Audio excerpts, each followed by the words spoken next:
Atensyon mga SS members and pensioners, 5 pinakabagong benepisyo sa SSS pwede na pong makuha. Matutuwa ang lahat dito. Ito po ang mga cash assistance pag-uusapan natin dito sa video. Hold up. Hello mga ka-vlogs. Welcome dito sa aking YouTube channel. Magandang araw po sa lahat ng mga manonood. Saan po kayong dako sa mundo? Kumusta kayo mga ka-vlogs? Ha? O ha? Makinig mga miyembro at pensyonado na SSS sapagkat 5 na benepisyo, pinakabago ito pwede na pumakuha at mavel sa SS ha. Check matutuwa. Kayo dito, mamaya-maya isa-isahin natin. Pero kung bago ka pa lang dito sa aking YouTube channel o kaya hindi ka pa nakasubscribe, i-click nyo muna ang subscribe button na nasa baba. O na nga po no mga ka-vlogs, meron tayong 5 na SSS benefits na maaari na pong ma-avail at makuha sa ngayon. So ito po ay kakapasok lang mga ka-vlogs at kumpirmado po mula sa SSS na check. Malaking tulong at ikatutuwa po ninyo mga ka-vlogs. So una po ang ating alagang SSS program mga ka-vlogs no. Ang atin pong alagang SS program ay naglalayang. Magbibigay po ng diskwento no, para sa ating mga 60 years old pataas na mga miyembro ni SSS para magkaroon ng discount po para sa pagbili ng mga selected medicines, no, mga piling gamot ninyo mga ka-blocks. So itong alagang SS program is alagang SS card po ito mga ka-vlogs na siyang ipepresent po ninyo sa mga parmasya at botika kung saan kayo bibili ng mga gamot ninyo, no? Mga 60 years old pataas. So, sa mga gustong kumuha at mag-avail dito, bumisita po kayo sa pinakamalapit na SSS branch para sa inyong alagang SSS card at sa karagdagang impormasyon. Malaking tulong ito ha dahil ito po ay pandagdag na din po sa diskwento ng inyong senior citizen card. Kahit papaano konti na lang po yung babayaran ninyo para sa inyong mga gamot mga ka-vlogs. Pangalawa, na SSS benefit na maari na o pwede na makuha ma-avail sa SSS sa ngayon ay ang ating My SS card. So ang ating My SS card, kasabay po ito na ni-launch sa alagang SS program card mga ka-blans. Okay, so ang My SS card kapalit po ito sa ating humid no, sapagkat wala na talagang humid. So ang papalit is yung My SS card which is 2-in-1 po ito, valid ID and at the same time disbursement bank account natin para sa ating mga SSS benefits.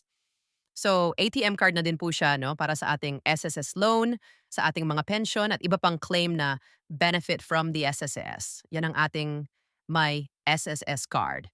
So, pwede nyo itong makuha, pwede nyo i-apply online gamit ang inyong my.ses account o kapo bumisita sa pinakamalapit na SSS branch para sa assistance at karagdagang impormasyon.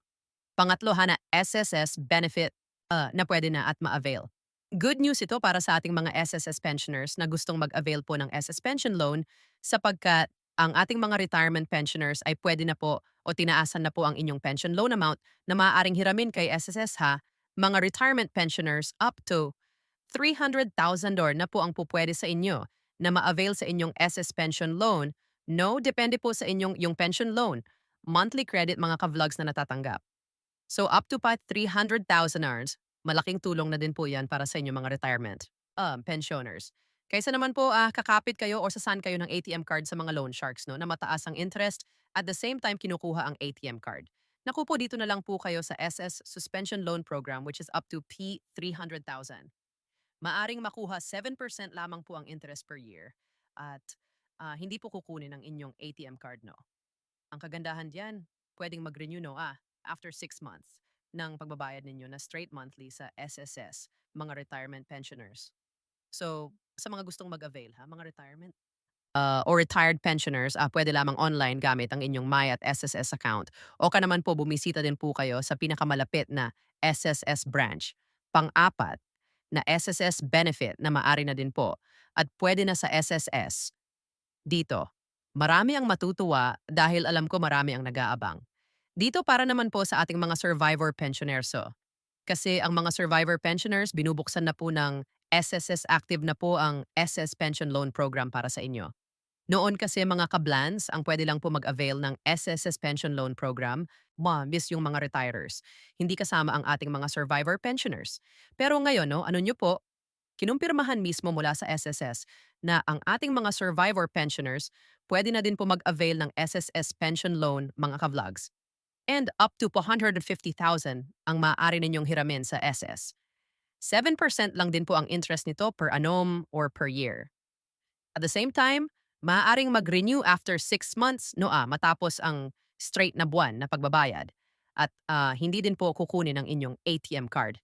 Ang kagandahan sa ating mga pension loan ay kalahati lamang ang i-deduct ni SSS monthly sa inyong pensyon na tinatanggap. Ang kalahati iiwan para meron kayong magagamit. So hindi kagaya po sa mga loan sharks na kinukuha talaga lahat. Halos wala nang matira sa ating mga pensioners kapag nagsandala ng kanilang ATM card ng kanilang pension. So itong Survivor Pension Loan Program na sinali na ng SS, ito po ay para matulungan ang ating mga survivors na hindi na kailangang kumapit sa mga loan sharks para magsanla ng ATM card na mataas nga po ang interest. Kaya magandang balita talaga ito para sa ating mga survivor pensioners. Up to few 150,000, maaari yun mahiram sa SSS. Pwede kayong mag-apply online din po gamit ang inyong MISS account or kayo naman po bumisita sa pinakamalapit na branch ni SSS. Panglima at panghuli po na SSUS, benefit na open na po ngayon mga kablanks. Pwede na at maari nang ma-avail sa SS. Para naman po ito sa ating mga kababayan, mga ka-vlogs na nasalanta po ng mga nagdaang bagyong Nando, Bagwong Mina, Bagwong Opong at mga napinsala po dulot ng Ahlindol diyan sa Visayas kung saan nga po active na din po. Open na po ang pagtanggap ng SSS para sa aplikasyon ng inyong SSS Calamity Loan Program, mga ka-vlogs. Yes, up to 20,000 ang maaari nating makuha na SSS Calamity Loan. Depende po yan sa inyong contribution mga ka-vlogs, no? So, kung ang inyo pong lugar ay nasa ilalim po ng state of calamity, dineklara po ng inyong LGU, naku po kayo po ay kabilang sa makaka-avail ng SSS Calamity Loan Program. No, ito din po ay 70% lamang ang interest per annum and madali and lamang po ang proseso, no, napakabilis. Online lang po gamit ang inyong MICE account. O kaya naman po pwedeng bumisita kung kaya lang naman sa inyong SS branch kung hindi na pinsala po ng Baguio. Lindol, kung open na po, you can visit the nearest SSS branch. Inyong lugar mga ka-vlogs, no, to para mag-apply kayo sa calamity loan. So, sa mga interesado lang naman, sa mga gustong humiram po dahil utang pa rin po, no, alalahanin natin, utang pa rin po ang pension loan. Utang pa rin po ang calamity loan na kailangan nating bayaran mga ka-vlogs. Kaya sa mga kailangan nyo lang talaga, pwede nyo po itong iabili. Sa mga hindi huwag na para wala kayong babayaran kay SSS. At yan po mga ka-vlogs ang 5 SSS benefit na pinakabagong pwedeng ma-avail na sa SSS sa kasalukuyan. Na kaya naman ano po ang inyong komento at reaksyon sa balitang ito? Mga ka-vlogs, kayo ba ay nagagalak dito sa mga bagong benepisyo ni SSS, bagong programa na binibigay sa atin? Ibahagi niyo po sa comment section na nasa baba pakilakip ng buong pangalan at kung taga saan kayo. Bago ka magtapos sa video na to, kung gusto niyo pong sumuporta sa aking YouTube channel, maaari niyo pong i-click ang ating super thanks button na nasa baba. Sa mga gustong maging miyembro, pwede click nyo lamang ating join button. Maraming perks dyan mga ka-vlogs. Be my member now. Sana'y naging gabay ang video na to. Kahit papaano na pag-uusapan natin ang mga mahahalagang bagay-bagay na may kinalaman sa pagiging miyembro, benepisyaro at pansinado sa SSS. Kung hindi ka pa nakasubscribe dito sa aking YouTube channel, maaari nang i-click ang ating subscribe button na nasa baba. Huwag kalimutan na pindutin ang notification bell. Ilagay sa all para updated ka sa lahat ng mga videos na i-upload ko. Maaari nyo ding i-like ang video na to at kung meron ka pang maganungan, maaari nyo i-komento sa comment section na nasa baba. Paki-follow na din po ang aking official Facebook page na nasa screen nyo. Muli po ako si Daniel Timpawan na nagsasabing dito sa aking YouTube channel, Pawang Katotohanan, at lahat totoo lamang.